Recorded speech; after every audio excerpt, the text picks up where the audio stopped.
नमस्कार मैत्रिणींनो, मी रुपाली. माझ्या यूट्यूब चॅनलमध्ये तुम्हा सर्वांचं मनापासून स्वागत आहे. तर मैत्रिणींनो, मी आज तुम्हाला कर्जतची स्पेशल मी शिपी आमटी, आपण बऱ्याच वेळेस आपण बाहेर जातो वगैरे किंवा बचत गटाच्या तिकडे वगैरे, तर तिथं आपण शिपी आमटी आणि भाकरीच बघतो, आपल्याला खाऊशी वाटतं, पण आपल्याला रेसिपी माहीत नसते. त्यामुळे मी आज ती शोधून काढलेली आहे रेसिपी, आणि आज मी शिपी आमटीचीच रेसिपी दाखवणार आहे. आज तुम्हाला खूप सोपी आहे एकदम, आणि मी माझ्या एकदम सोप्या पद्धतीने तुम्हाला दाखवायचे प्रयत्न करत आहे. तर चला बघूया. शिपी आमटी करण्यासाठी मी इथं उडदाची डाळ 1 चमचा घेतलेली आहे, ही मसूरची डाळ 1 चमचा घेतलेली आहे, ही मुगाची डाळ 1 चमचा घेतलेली आहे, आणि तुरीची डाळ 1 चमचा घेतलेली आहे.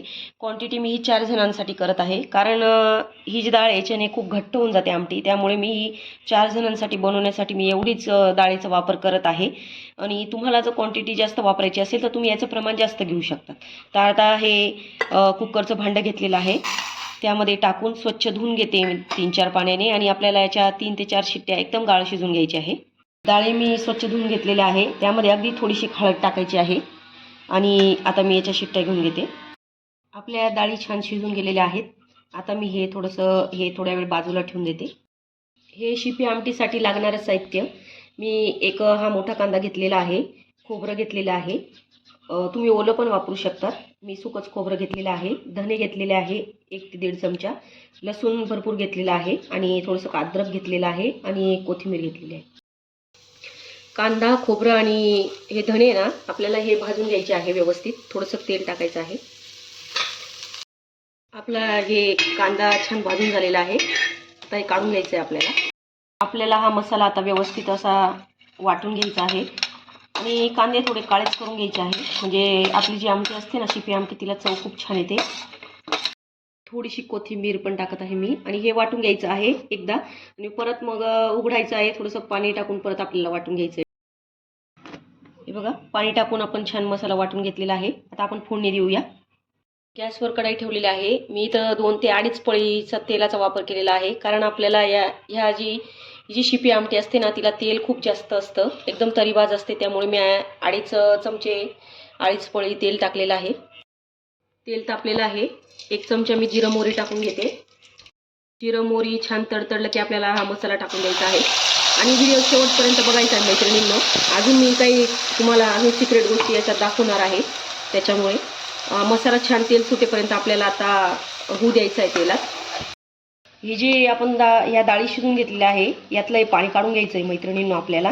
आणि हे आपल्याला ह्या डाळी आहेत ना, ह्या मिक्सरमधून व्यवस्थित आपल्याला वाटून घ्यायच्या आहेत. ह्यासुद्धा हेच मी तुम्हाला आधी सांगितलं नव्हतं, ही एक सिक्रेट गोष्ट आहे, कारण तुम्ही जर अशी अख्खी डाळ टाकली यात, अशी ही शिजवलेली, तर आमटीची चव जशी आपण बाहेर खातो तशी लागणार नाही आहे. त्यामुळे आपल्याला ह्या डाळी ना व्यवस्थित मिक्सरमधून बारीक वाटून घ्यायच्या आहेत. एकदम असं बारीक वाटून झालेल्या आहे आपल्या डाळी. आपल्या मसाल्याला छान तेल सुटलेलं आहे. आता मी इथं हे काही मसाले घेतलेले आहे टाकण्यासाठी. 1 चमचा मी लाल तिखट घेतलेला आहे, 1.5 चमचा मी काळं तिखट घेतलेलं आहे घरी बनवलेलं, आणि अर्धा चमचा मी इथं हळद घेतलेली आहे.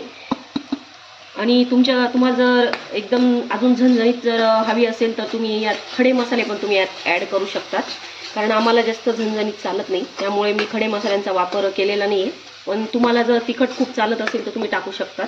हे बघा, छान फ्राय झालेलं आहे आपलं सगळे मसाला, एकदम छान असं तेल सुटलेलं आहे आपल्या मसाल्यांना.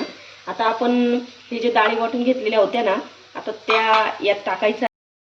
हे डाळींचं मिश्रण आपल्याला टाकायचं आहे, आणि आपली जी शिपी आमटी असते ना मैत्रिणींनो, ती एकदम पातळच असते, म्हणजे काला मोडून भाकरीबरोबर छान खाता येते, म्हणून एकदम आपल्याला मस्तपैकी अजून मी पाणी टाकणार आहे यात. हे बघा, मी 2 ग्लास अजून पाणी टाकून घेतलेलं आहे. अजून मी पातळ करणार आहे. हे बघा, घट्टच आहे आमटी. हे बघा, या प्रकारे मी अशी पातळ ठेवलेली आहे, आणि आता यामध्ये चवीनुसार मीठ टाकून घ्यायचं आहे, भरपूर अशी कोथिंबीर, आणि अगदी छान अशी 10 ते 15 मिनटं एकदम बारीक गॅसवर उकळू द्यायची आहे. जेवढी ही आमटी तुम्ही उकळू देणार आहात ना मैत्रिणींनो, तेवढी अजून त्याची चव वाढते. त्यामुळे आपल्याला कमीत कमी 15 मिनटं तरी उकळू द्यायची आहे, कारण याची क्वांटिटी कमी आहे.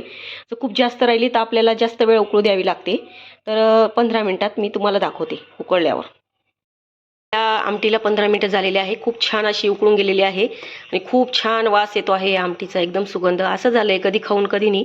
तर आपली आमटी एकदम तयार झालेली आहे मैत्रिणींनो.